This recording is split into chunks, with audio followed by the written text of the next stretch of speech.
Right, there's just something that I want you to listen to with Jackie Fullford. The way she words this, she changes the wording very, very quick on something, and I think she was just trying to drop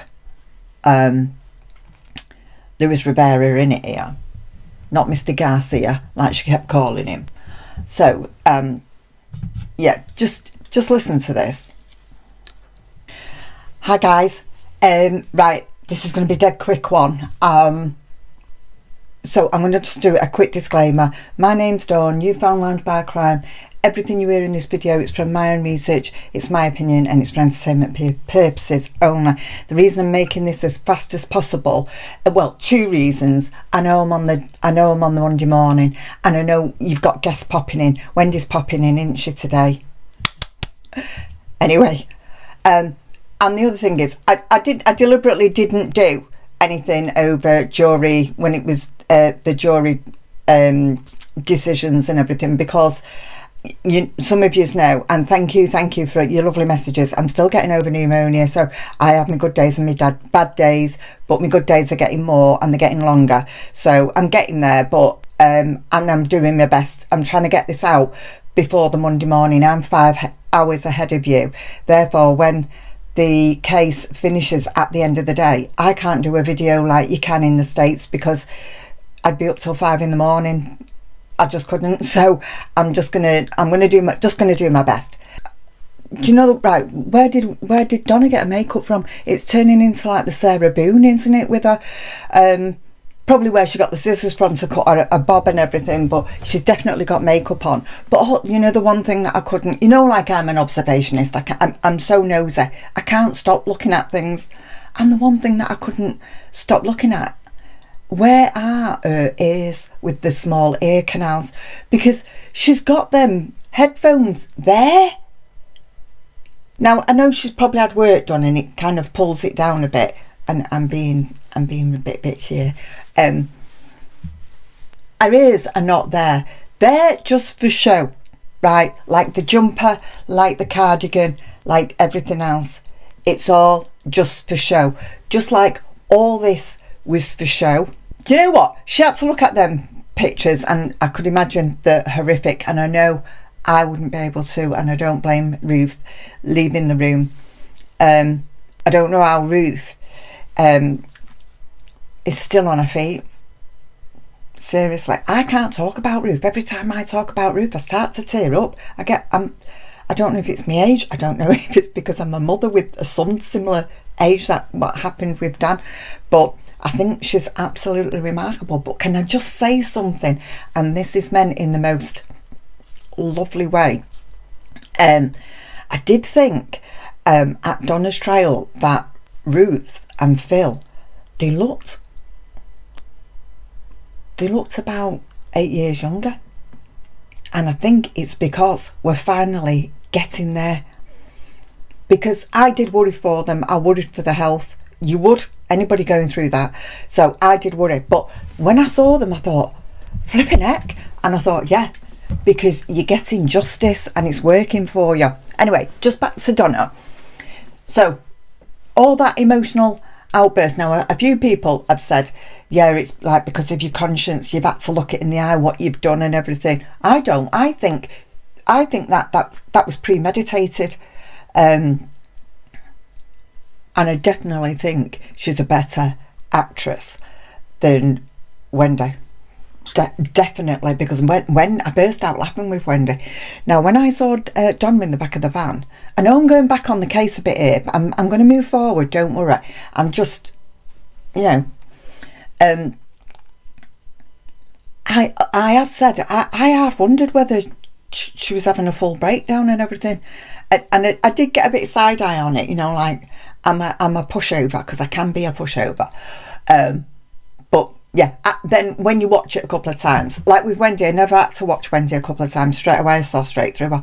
But with Donna, she sometimes, however, this time in court, when she started all this crying and everything, no, it didn't do anything at all for me.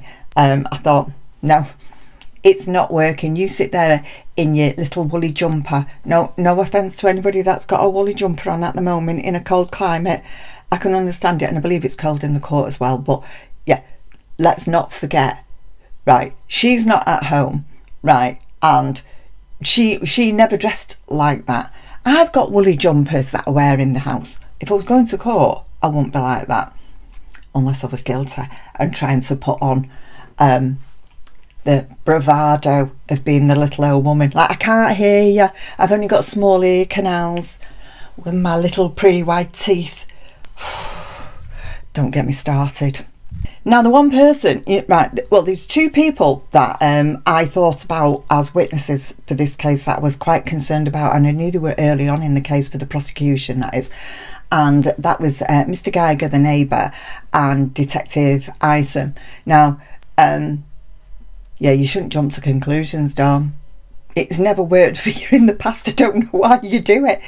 But I actually thought that they might have said with either one or maybe two, certainly not none.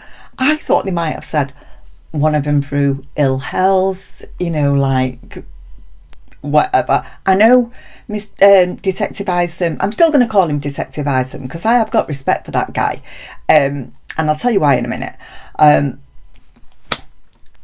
apart from his physical abilities, his memory, he was taking it all in as well and making sure that they didn't try to slip him up. That's what I thought. He was like really concentrating, and without him, I'd hate to think where this case would be. And I'm so glad, not that he's still here, I'm so glad that he's in great health to do all that as well for Ruth and Phil and Shelley, and Dan, obviously. But I was totally impressed. Right, Isom. Look, I know, like, it's a bit controversial with Isom, right? A lot of people don't think that he did that well in that interview. I actually did. Now, a lot of people talk about how he shouldn't have told her that she wasn't, a suspect or anything. I'm glad that he did, because if he'd have told her that she was a suspect, she would have clammed up. And it's only because I think that he didn't, that she waffled on and started going on about everybody else in the family. She felt free. Excuse me. I do that occasionally, just ignore it.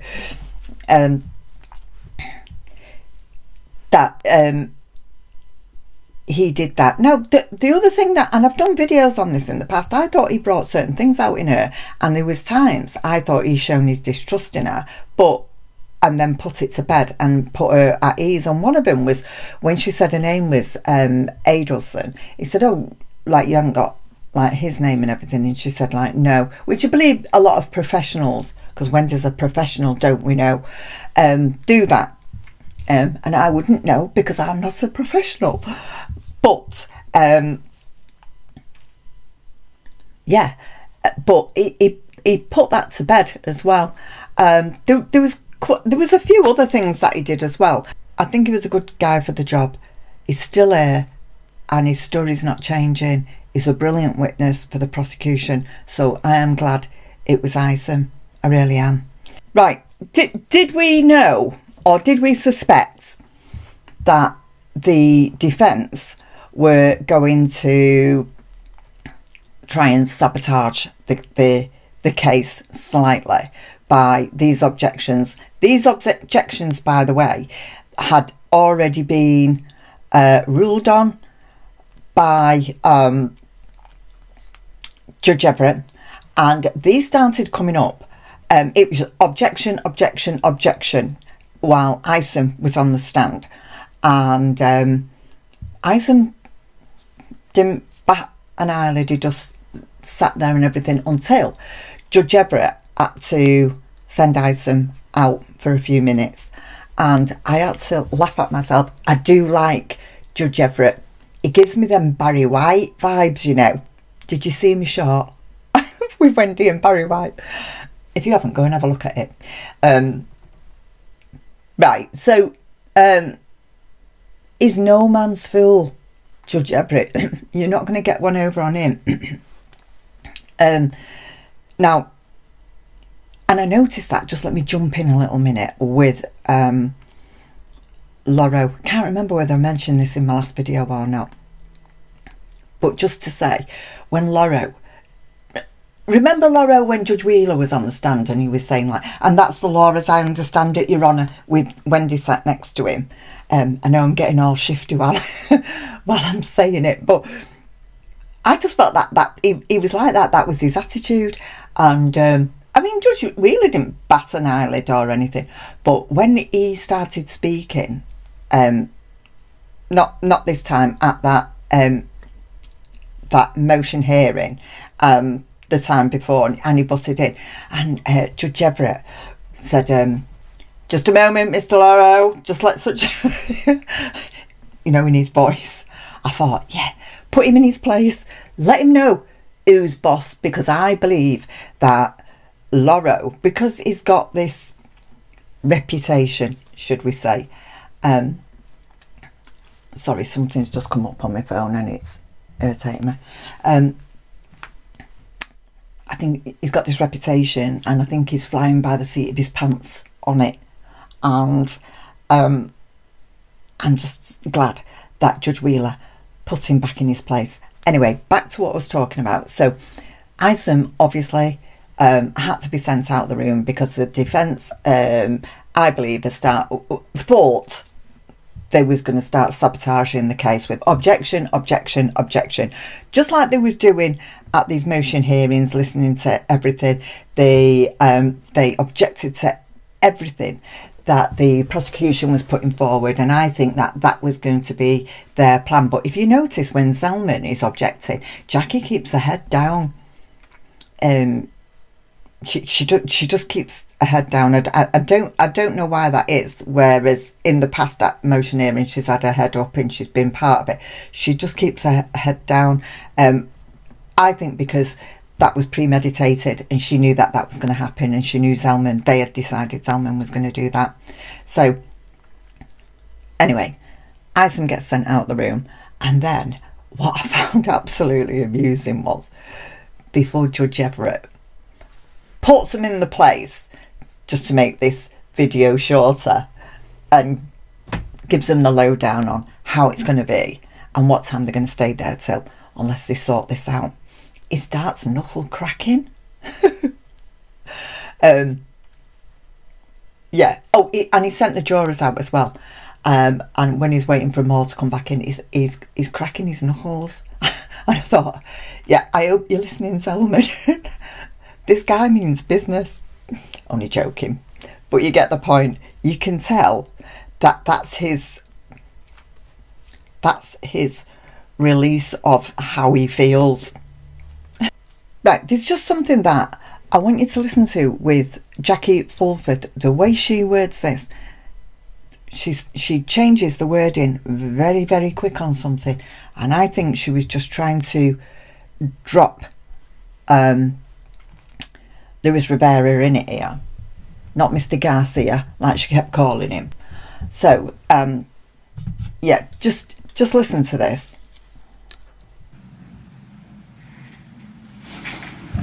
Good afternoon, Mr. Garcia. Excuse me? I said good afternoon. Good afternoon. I just want to make sure I understood your testimony. It was your testimony that the first trip you came up on, you scoped out Mr. Markell's house, correct? Yes, ma'am. And that he was going to be taking his kids to school, so when he came out with the kids, you're trying to follow him to the school, correct? Yes, ma'am. And you got lost. He lost you. Yes, ma'am. Okay. And the second time that you came up, you knew he was going to be taking the children to school, and so you followed him to the school, correct? The daycare, yes. Yes. And then you knew he was going to be going to the gym, right? I didn't know he was going to the gym. I just followed him. You followed him to the gym? Yeah. Okay. And then you followed him to his house. Yes, ma'am. And that's where he was killed. Yes, ma'am. And the woman who wanted him to be killed, past you and Sigfredo and Katie, the woman who wanted him to be killed was Wendi Adelson, correct? Yes, ma'am. It was she wanting her children, correct? Absolutely. Now you'll notice that Jackie words this very, very deliberate. she says, you know, you was following him here, you was following him down the road, you was following him to the school. And Luis Rivera corrects her and says the daycare. And then she says, and you knew he was going to the gym. And again, Luis Rivera corrects her and said, no, I didn't know. We followed him. I think at that stage, that part of that evidence was going to be thrown in with how did you know? You've already said you knew that he was going to the gym. Who told you that? Listen, we know that what's going down here. And we know where Jackie's going with this. But it's very, very clear, I believe, that for Zelman and for they've got a job on their hands at the end of the day, and they're getting the lolly from Harvey and Donna for Donna's case. And I believe that they have turned around and they have said to Donna, look, somebody did this murder. Charlie has already half admitted via the extortion story that there was some involvement. We can't get you off without somebody telling Charlie and Magbanua where Dan was going to be and at what times. This is why. So, in other words, you have to drop somebody in able to walk.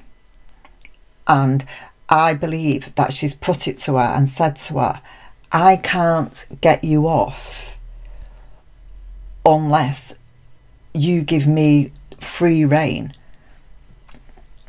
to run this case how I need to, more or less. And that might be by putting Wendi in the mix. And that's just how it's going to have to be, because there is no other way of doing this. I'll give the defence some credit, more than Rashborn. They're working for it. Rashborn didn't.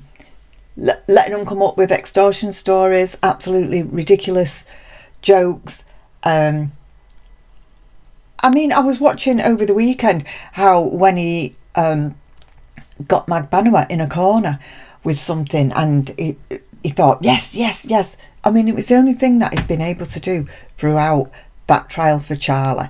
And he was jumping about like he'd won the case just because he got her in the corner about one thing. And Charlie was practically getting off on it. And I thought, well, you've made a complete idiot of yourself for a long time, a couple of years, really. And, you know, why are you doing this? But I will give this defence, for all that they're not as prepared with as the prosecution are with their PowerPoint and everything. They should have really, they should have thought a bit more about that on the presentation of the case.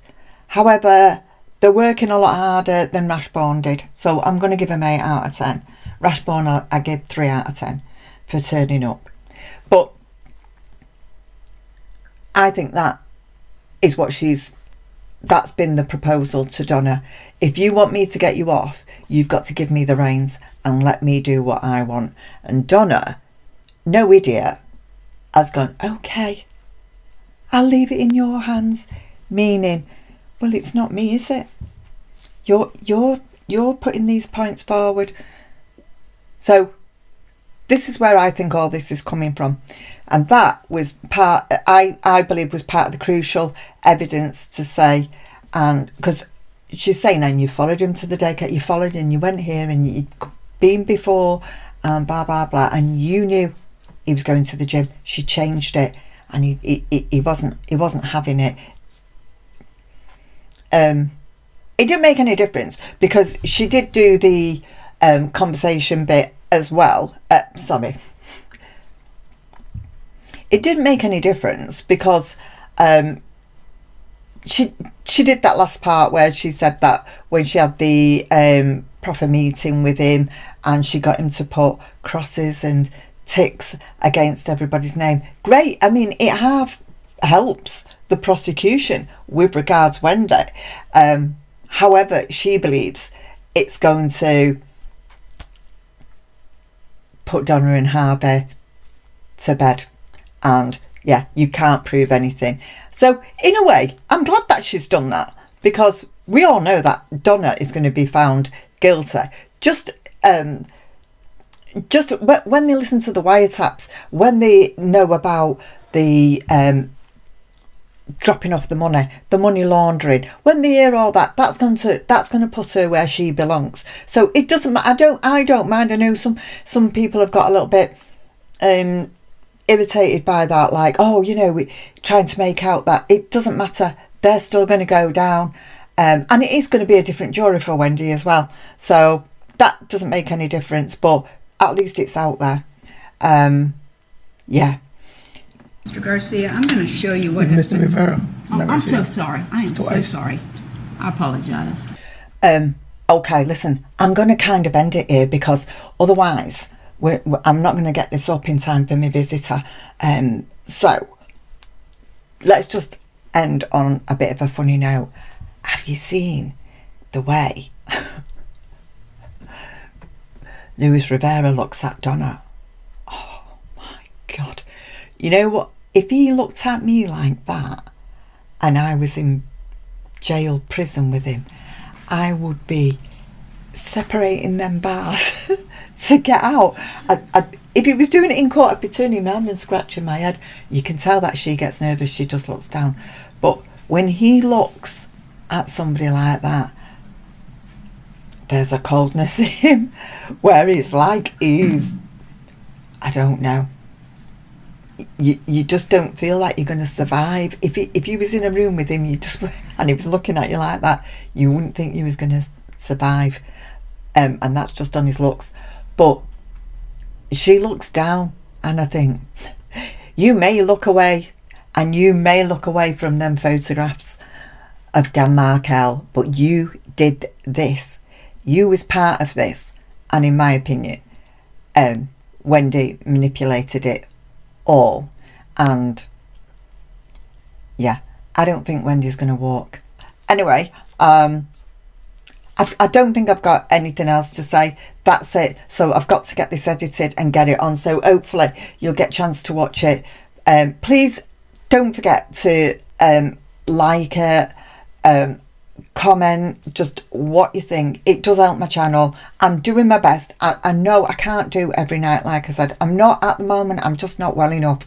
It's like up a day, down a day. I'm like that. But I promise you, I'm giving it my all. And patrons, I'm going to pop something in there hopefully tonight, or by the time I've edited it, it might be in the morning. So with regards to the rest of this, I think I'm not quite sure whether it might be best for me to watch as the day goes on and do my reactions to, or my thoughts, I should say, not reactions. Both to the case as it goes on, and then it'd be maybe easier to get it out there. I don't know.